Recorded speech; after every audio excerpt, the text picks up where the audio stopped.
La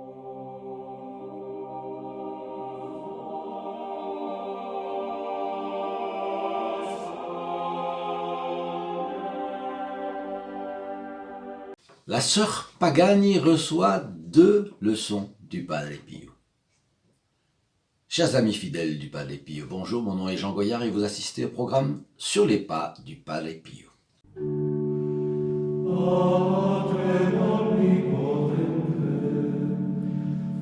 Eh bien, nous sommes heureux de nous retrouver encore autour du Padre Pio et nous allons voir comment une religieuse a reçu 2 leçons salutaires du Padre Pio. Et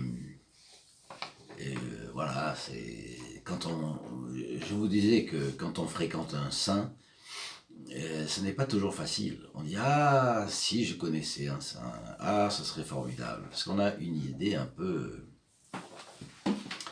fleur bleue.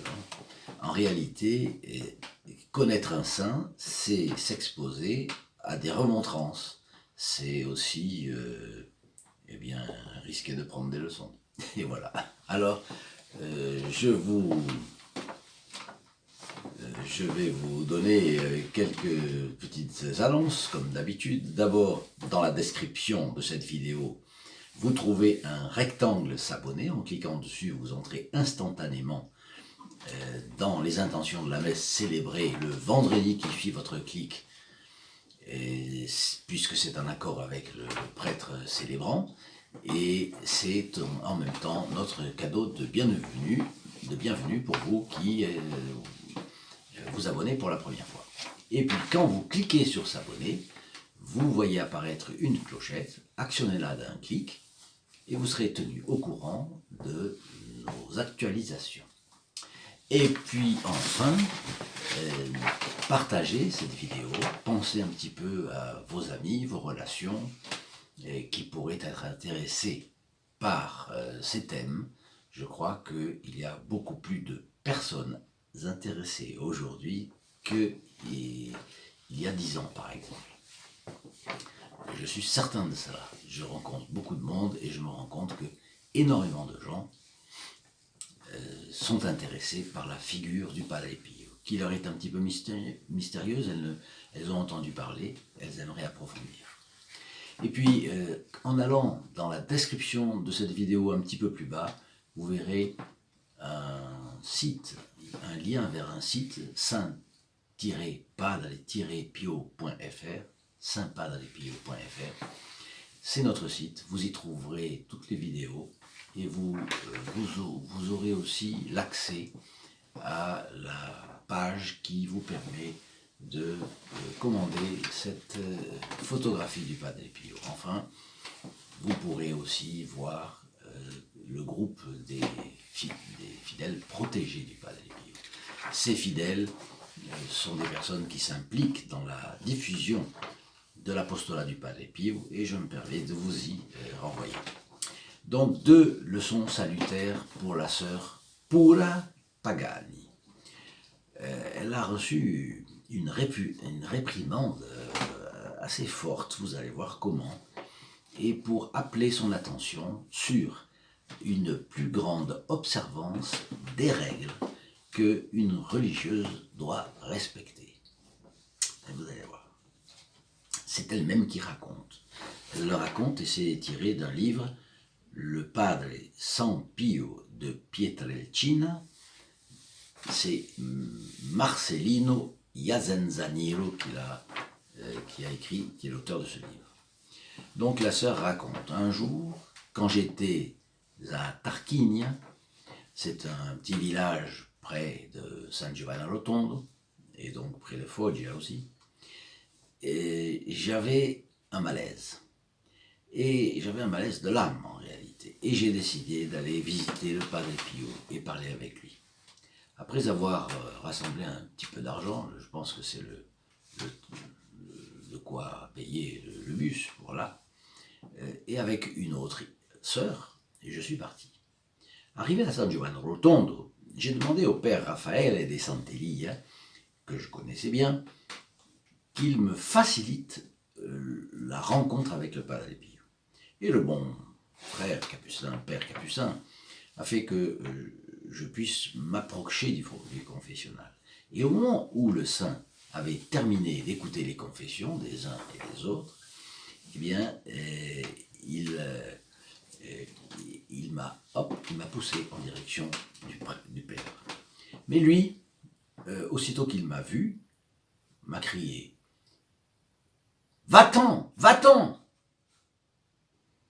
Je suis resté très très mal à l'aise devant tout le monde, parce que le Padre Pio avait toujours été très gentil avec moi dans les rencontres antérieures, et pourquoi tout d'un coup il semblait être furieux. Donc je me suis éloigné, mourant de honte, et j'ai été pétrifié dans mon lieu, dans l'endroit où je restais, dans la place, et, y compris parce que le padre avait terminé les confessions, et tout le monde essayait de s'approcher, et moi, je me tenais loin. Bon, je voyais que les autres s'approchaient, que les autres venaient lui embrasser les mains, etc., demander sa bénédiction. Et moi, toujours pleine de honte, je restais loin. Quand lui, tout d'un coup, il a décidé de rentrer à la sacristie, il est passé près de la balustrade qui délimitait l'espace avec le maître-autel. Il a fait un geste à une femme qui était là pour qu'elle m'appelle. Il voulait que je m'approche. Mais je n'ai été dans sa direction que la troisième insistance. Je craignais une autre réprimande. Et quand je suis arrivé à côté de lui, il m'a tranquillisé. Il m'a dit la chose suivante. Sois tranquille, sois tranquille. Vous allez améliorer. Vous allez vous améliorer.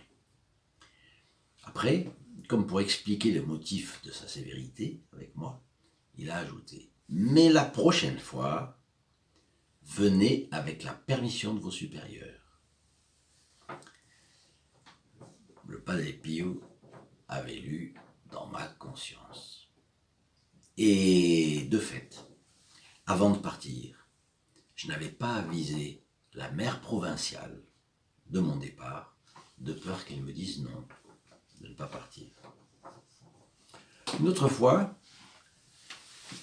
la même sœur Paul a pris une autre réprimande du Padre Pio pour qu'elle mortifie sa curiosité et vive dans une plus grande intimité avec le Jésus pain des âmes. Pourquoi? Vous allez voir. Elle raconte encore. Pendant une de mes visites à San Giovanni Rotondo, j'ai eu le privilège de recevoir la communion pendant la Sainte Messe des mains du Padre Pio. Le Padre Pio, ce jour-là, n'avait pas ses gants.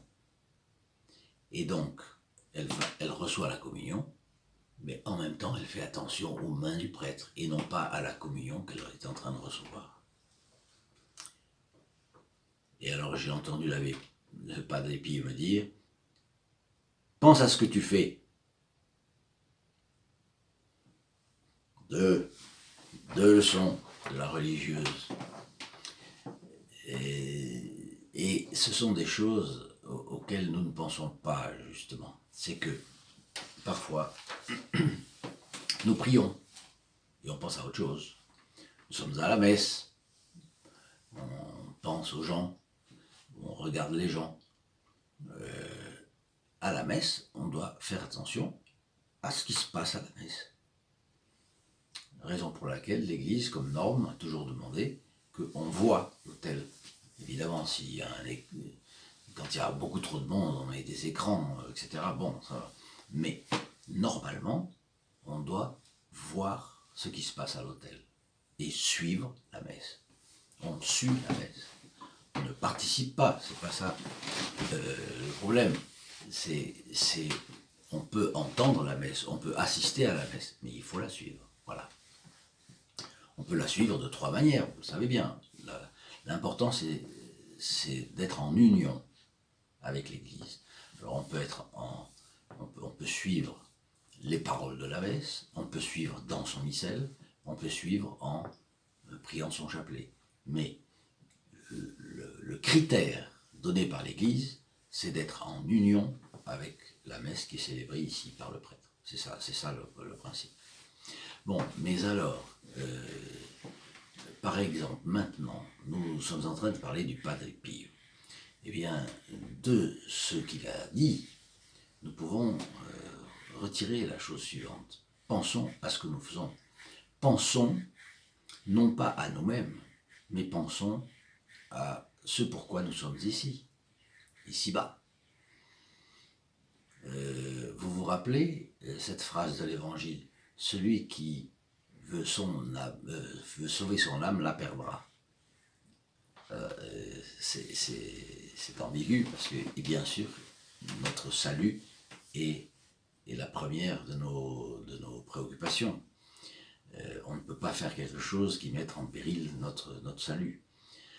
Mais qui veut sauver son âme absolument la perdra, ça veut dire quelqu'un qui pense à sa petite âme constamment et qui transpose son égoïsme sur son âme, parce qu'il y a plusieurs façons d'être égoïste, et qui ne s'intéresse qu'à elle, et non pas à ce qu'il y a autour.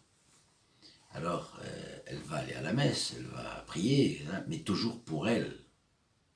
Bon, cette personne-là, elle oublie qu'elle fait partie d'une communauté, la communauté des chrétiens, des catholiques, et en tout cas, elle est en rapport avec beaucoup de monde, et dans ces cas-là, ce qu'elle doit faire, c'est se préoccuper avec le salut des autres. C'est la raison pour laquelle l'Église recommande d'avoir la soif d'âme. La soif d'âme, c'est-à-dire avoir soif que les autres se sauvent. Première préoccupation, quand on rentrera au paradis, c'est de voir telle et telle personne qu'on a aimée, si elles sont là aussi, bien sûr. Donc, dans cet esprit de sauver les âmes, vous avez un instrument dans les mains. Nous avons un instrument dans les mains phénoménal, c'est la dévotion au Padre Pio, qui ouvre toutes grandes les portes vers Notre-Dame. Vous savez bien qu'il disait que le chapelet, le rosaire, était sa mitraillette. Il tendait son chapelet comme ça, il disait « ça c'est ma mitraillette ». Bon, et dans le combat de tous les jours, bien sûr. Donc, nous avons la possibilité, avec le Padre Pio, d'avoir une autoroute qui nous mène à la Sainte Vierge. Donc, prenons-la. Prenons-la pour nous, mais prenons-la pour les autres. Participons à cet apostolat. Et puis, nous nous retrouverons la prochaine fois, évidemment, toujours autour du Saint Padre Pio de Pietrelcina. Au revoir. In nome del Padre, del Figliolo e dello Spirito Santo, e così sia. Sia lodato Gesù e Maria, e